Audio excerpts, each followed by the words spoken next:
초콜릿은 달콤해 달콤해 달콤해 오렌지는 상큼해 상큼해 상큼해.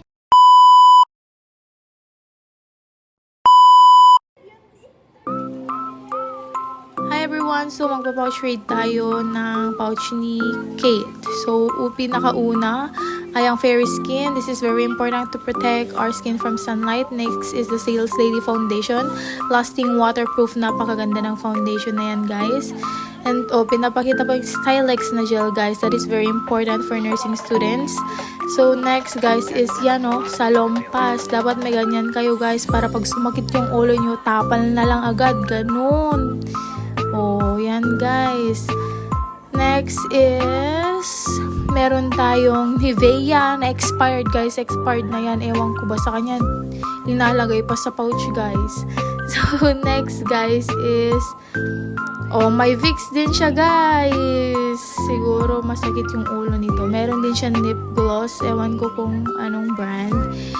And yung yellow niyang suklay guys. Meron din siyang guys, may flashlight siya. Siguro nagre-read siya sa So yan guys. Next naman is si Amy. So first in her pouch is ano ba to?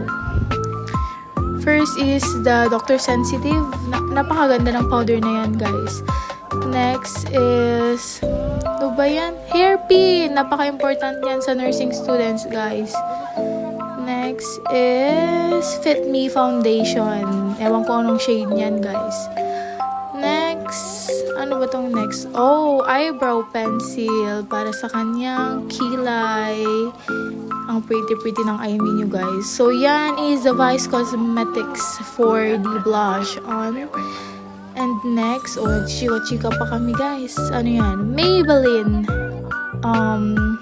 Ganyan yung shade niya guys. Yung kay Amy, pinapapromote ko pa guys. Diba? Next tayo guys. Ano ba to? Curler guys. May curler din siya.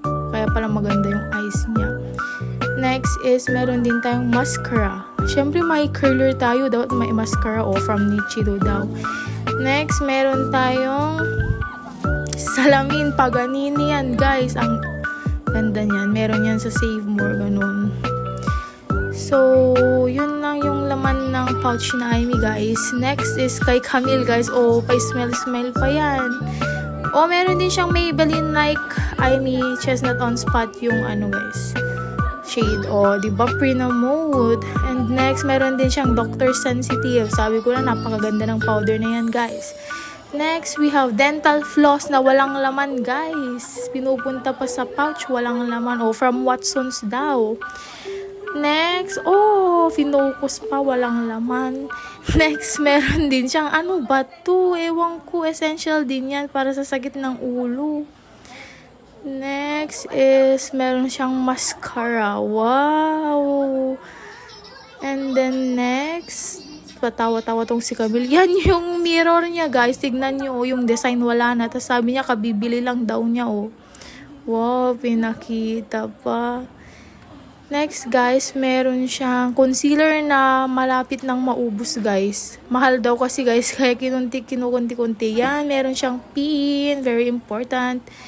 And meron din siyang Fit Me Foundation in the shade 0.5. And then next, ano pa yung next niya? Meron din siyang, ano to?